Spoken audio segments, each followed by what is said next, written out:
Saudações a todos, sejam todos muito bem-vindos, nossos votos de muita paz. E como em todas as terças-feiras, buscamos nos aprofundar um pouco no tema A Evolução do Espírito à luz do Consolador. E temos visto nos últimos encontros um dos capítulos do livro Evolução em Dois Mundos, em que André Luiz nos traz belíssimos, profundos apontamentos através da psicografia do Chico Xavier, em que nós vemos a, a alma e a reencarnação, e ele vai nos passando a situação do espírito pós a morte do corpo físico. Então ele fala das consequências dos criminosos, os caluniadores, como se veem como espíritos, como se sentem, os danos, os desequilíbrios causados nos corpos, no perispírito. E em seguida, que vamos começar agora, ele vai falar dos tiranetes diversos, ou seja, tiranetes são os tiranos, os tiranos que oprimem, que abusam da sua autoridade para impor sua vontade, para criar situações vexatórias. Então, esses tiranetes, esses tiranos domésticos ou no mundo empresarial, no mundo dos trabalhos, onde quer que seja, por isso que ele diz tiranetes diversos, volvem a sentir nos tecidos da própria alma os golpes que desferiram nos outros, e os viciados de toda sorte, quais os dipossâmanos e morfinômanos, experimentam agoniada insatisfação, qual ocorre também aos desequilibrados do sexo, que acumulam na organização psicossomática as cargas magnéticas do instinto em desvario, pelas quais se localizam em plena alienação. Então, ele cita aqui situações bastante complexas, dolorosas, que não terminam com a morte do corpo. Toda essa insatisfação, que levava, a essas viciações, acaba se fazendo presente de forma muito acentuada no retorno do espírito ao plano espiritual. Então, a sua organização psicossomática, então o seu corpo espiritual também vai se ressentir, também vai sentir todas essas dificuldades que estão no espírito. Se estão no espírito, o corpo físico, enquanto havia o corpo físico, sofre as consequências, assim como também o corpo espiritual, que é o perispírito que permanece. As vítimas do remorso padecem assim por tempo correspondente às necessidades de reajuste, larga internação em zonas compatíveis com o estado espiritual que demonstram. Então, fica muito claro para nós, que após a morte, aquela utopia de que morreu, descansou, não passa de uma fábula, Porque os espíritos de condição, ao se afastarem do corpo físico, se entregam totalmente à vida do espírito, Movimentando-se em trabalhos produtivos. E os que se encontram em condições difíceis sofrem as consequências dos atos, que o levaram a estar nesse estado de padrão vibratório inferior. Então, como sempre dizemos, a morte continua o que começamos em vida. né? E no subtítulo seguinte, ele coloca conceito de inferno. O inferno das várias religiões, nesse aspecto, existe perfeitamente como órgão controlador do equilíbrio moral nos reinos do espírito. Assim como a penitenciária e o hospital se levantaram na terra como retortas de recuperação e de auxílio. Então, o hospital, a penitenciária, né, elas colaboram para o refazimento do criminoso, né, criminoso em todos os sentidos. Da mesma forma, o inferno das religiões, né, eles existem nas diversas religiões como órgão controlador do equilíbrio moral. Além-túmulo, no entanto, o estabelecimento depurativo como que reúne em si os órgãos de repressão e de cura, porquanto as consciências empedernidas aí se congregam às consciências enfermas na comunhão dolorosa, mas necessária, em que o mal é defrontado pelo próprio mal, a fim de que, se examinando nos semelhantes, esmoreça por si na faina destruidora em que se desmanda. Então, aquela ideia de outras religiões de que aos que ficam no inferno e os que vão para o paraíso e os que ficariam num purgatório, não é bem assim, é uma forma muito simplista e incompleta de se entender, né? Por isso que o Consolador veio reviver os ensinamentos de Jesus justamente para nos aclarar tudo aquilo que ele disse, né, de uma forma mais completa. Então, entendemos perfeitamente que existe um poder de atração por afinidade irresistível no plano espiritual, diferentemente do plano físico, em que nós podemos estar junto de afins ou não afins, de acordo com a nossa vontade. No plano espiritual, a atração pela afinidade é irresistível, ou quase irresistível, porque também lá o espírito pode se colocar e mudar ali o seu comportamento, né? Mas é muito forte. Então, naturalmente, que o espírito que não está ainda em busca de uma mudança, ele naturalmente vai se agregando a espíritos de condições semelhantes.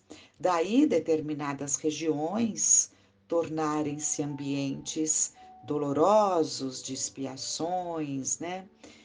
Ambientes trevosos, dependendo ali das condições inferiores dos espíritos que se agregam em tais e tais regiões do plano espiritual. E com isso, eles vão ou dando vazão, né, àquilo que apreciam dentro dos seus processos de desequilíbrio, mas ao mesmo tempo terão oportunidade de observar aos outros e com isso aos poucos vão caindo em si sobre o equívoco que estão cometendo, mantendo aquele tipo de comportamento, né? E ele continua. Então, mas entendamos então que essas regiões se fazem com muitos que se aglomeram, digamos assim, nesses ambientes, mas não porque foram jogados naquele ambiente, não porque foi determinado que ali seria o inferno para eles, e sim pela própria lei de afinidade, que vão definindo ambientes, ambientes mais infernais, ambientes difíceis, ambientes medianos e ambientes em que reina a paz e a satisfação íntima. Continuando,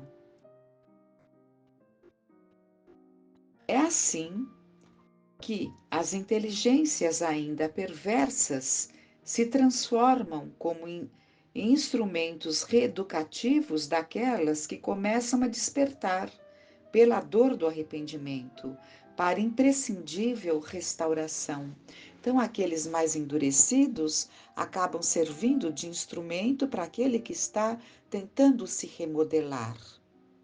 Mas ele está no ambiente que ele buscou, é o ambiente do seu padrão vibratório, mas com isso ele vai sofrendo ali as consequências do ambiente em que está, recuperando-se, né? Como que rejuvenescendo o seu espírito na medida em que ele vai diluindo essas atrocidades, né? O inferno, desta maneira, no clima espiritual das várias nações do globo, pode ser tido na conta de imenso cárcere hospital, em que a diagnose terrestre encontrará realmente todas as doenças catalogadas na patologia comum, inclusive outras muitas desconhecidas do homem, não propriamente oriundas ou sustentadas pela fauna microbiana do ambiente carnal, mas nascidas de profundas disfunções do corpo espiritual e muitas vezes nutridas pelas formas pensamentos em torturado desequilíbrio, classificáveis por larvas mentais de extremo poder corrosivo e alucinatório, não obstante a fugaz duração com que se articulam quando não obedecem às ideias infelizes longamente recapituladas no tempo. Então, estamos vendo aqui que para muitos esses ambientes, né, eles se transformam num cárcere hospital, porque ali vão purgar os seus crimes, sejam de que natureza forem, e curando-se, por isso o hospital, curando-se, recuperando-se, né? E dando origem ali a tantas doenças que muitas vezes não estão no catálogo da nossa medicina, mas que, porque os nossos microscópios não alcançam, né? Nossos exames, mesmo que tão aperfeiçoados, né? Não alcançam, mas que estão lá, definhando aquele corpo físico quando encarnado, definhando aquele corpo espiritual e trazendo então, trazendo essa certeza, né? Essa certeza de que se não há uma explicação para determinadas coisas que desenvolvemos, temos também, além da nossa fauna microbiana, temos também aqueles vibriões, larvas mentais, que corroem com grande poder corrosivo, né? Mas que teriam vida muito curta se houvesse uma mudança ali de pensamento, né? Então, são larvas alimentadas pelas escolhas infelizes, larvas mentais de poder corrosivo muito expressivo e que alcança o corpo físico dos encarnados, trazendo ali grandes dificuldades para a medicina alcançar essas situações, alcançar o diagnóstico, portanto, a medicação adequada para determinados sintomas. E ele continua dizendo no próximo subtítulo, Sementes do Destino. Nesses lugares de retificadoras inquietações, alija o espírito endividado a carga de superfície, exonerando-se dos elementos de mais envolvente degradação que o aviltam Contudo, tão logo revele os primeiros sinais de positiva renovação para o bem, registra o auxílio das esferas superiores, que por agentes inúmeros apoiam os serviços da luz divina, onde a ignorância e a crueldade se transviam na sombra. Então, o que ele coloca aqui é que nesses lugares de retificador as inquietações, né? Porque o espírito endividado vai alijando dele, né? Esses elementos nocivos e vai caminhando por uma renovação para o bem, né? Então, desses ambientes deletérios, difíceis, vai se formando um novo homem, né? Em que esse espírito vai percebendo o equívoco, vai se arrependendo e vai desejando novos tempos, novas oportunidades. E aí vem ali a bendita oportunidade do retorno a um novo corpo de carne. Então, qual doente, agora acolhido em outros setores, pela encorajadora convalescença de que dá testemunho, o devedor desfruta suficiente serenidade para rever os compromissos assumidos na encarnação recente deixada, sopesando os males e sofrimentos de que se fez responsável, acusando ainda a si próprio com a incapacidade evidente de perdoar-se, tanto maior quão maiores lhe foram no mundo as oportunidades de elevação e a luz do conhecimento.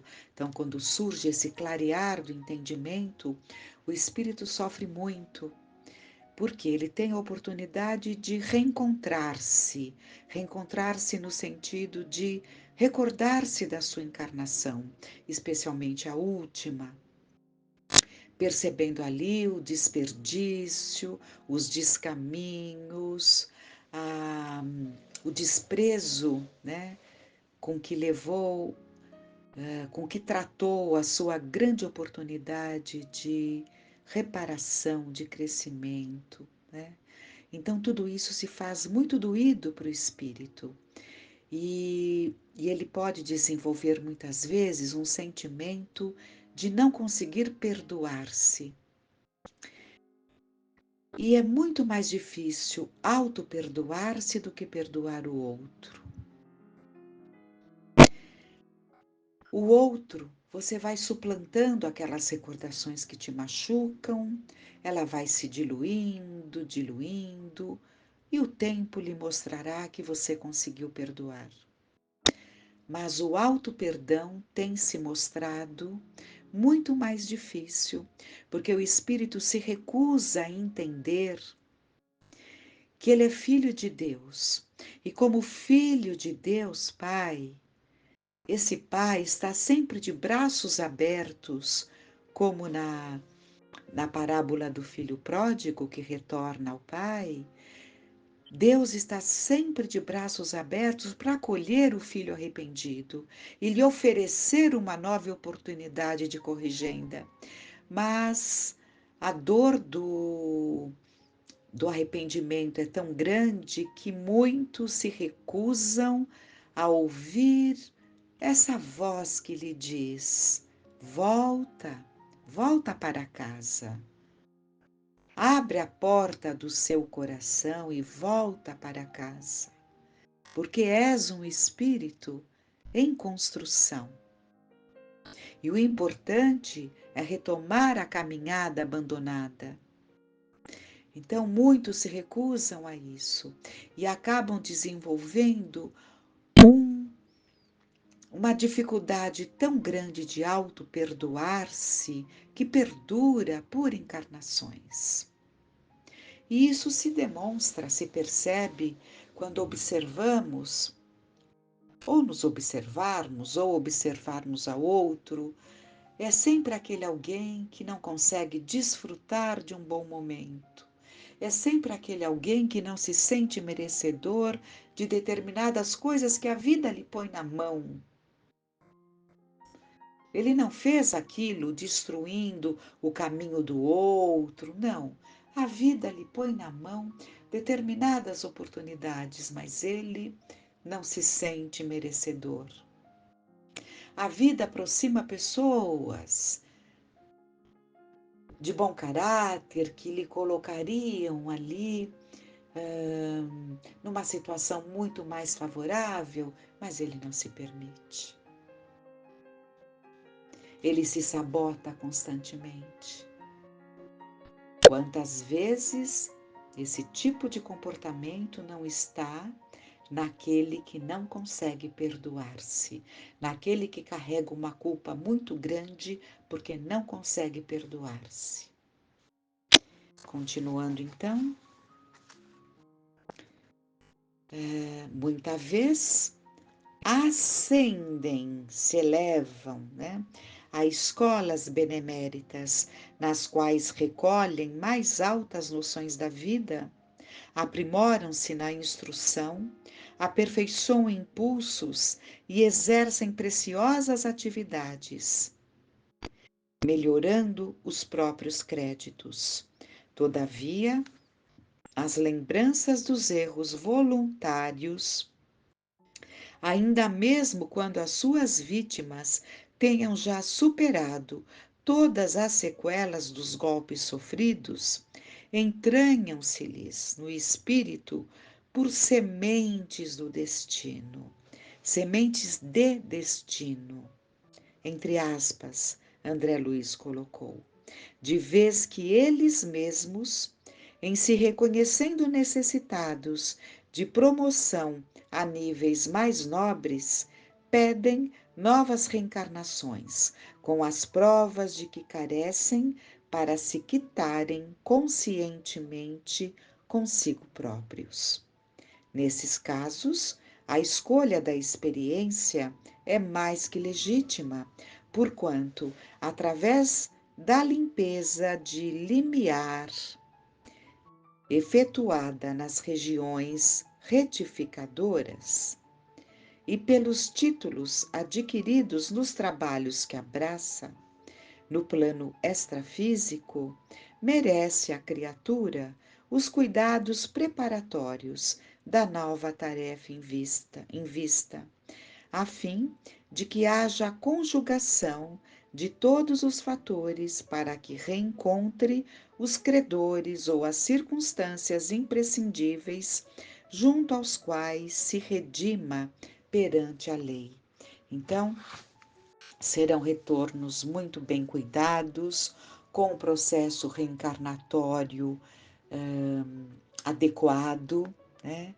Com os técnicos em reencarnação à frente, né? Tomando todos os cuidados para que aquele corpo que virá se formar venha nas condições necessárias ou saudáveis, dependendo das necessidades, ou com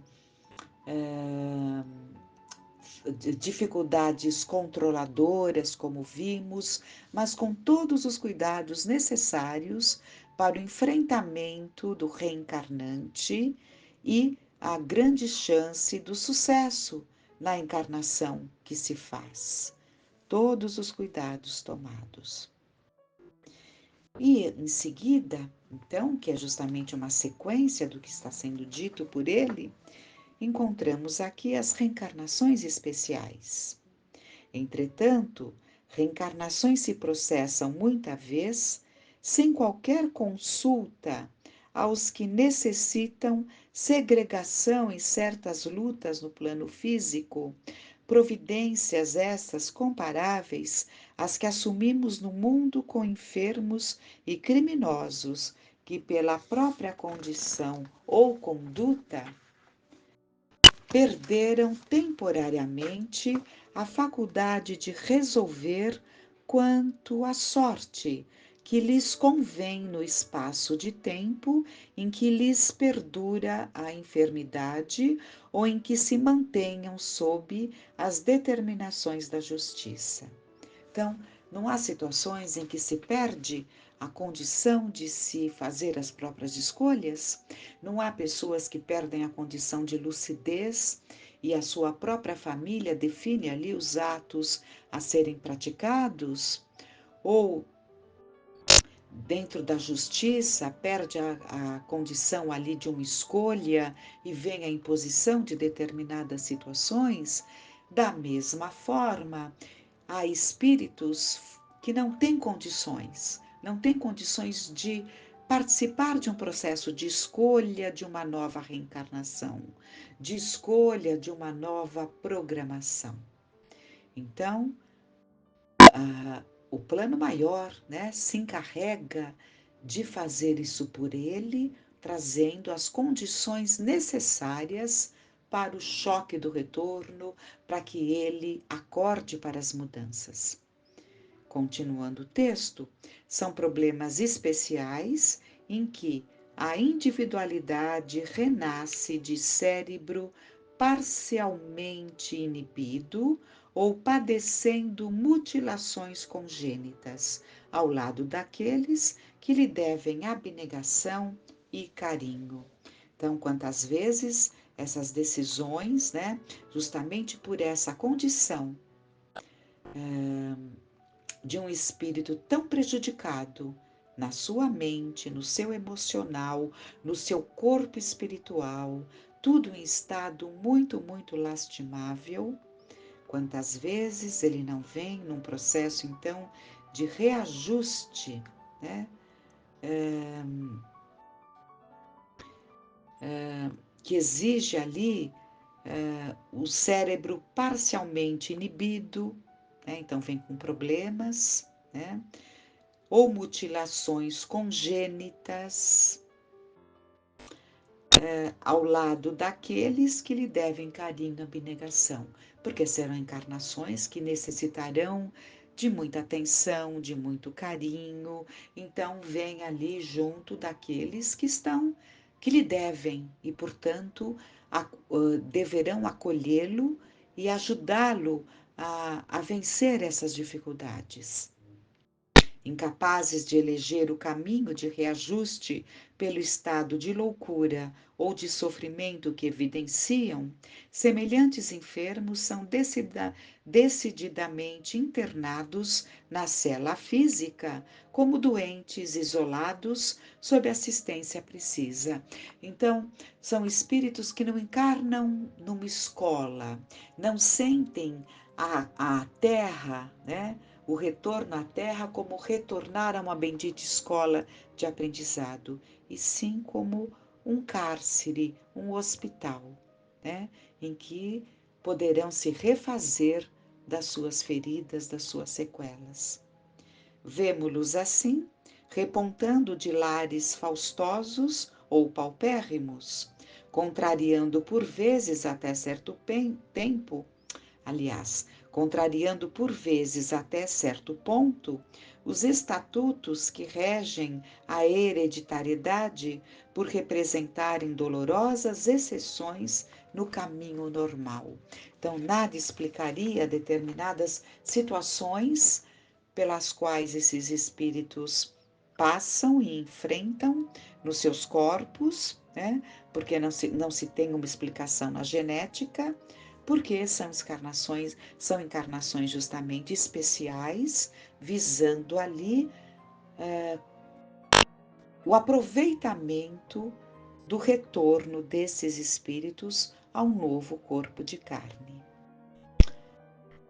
Muito aprendizado, muitas reflexões, que fiquemos em paz.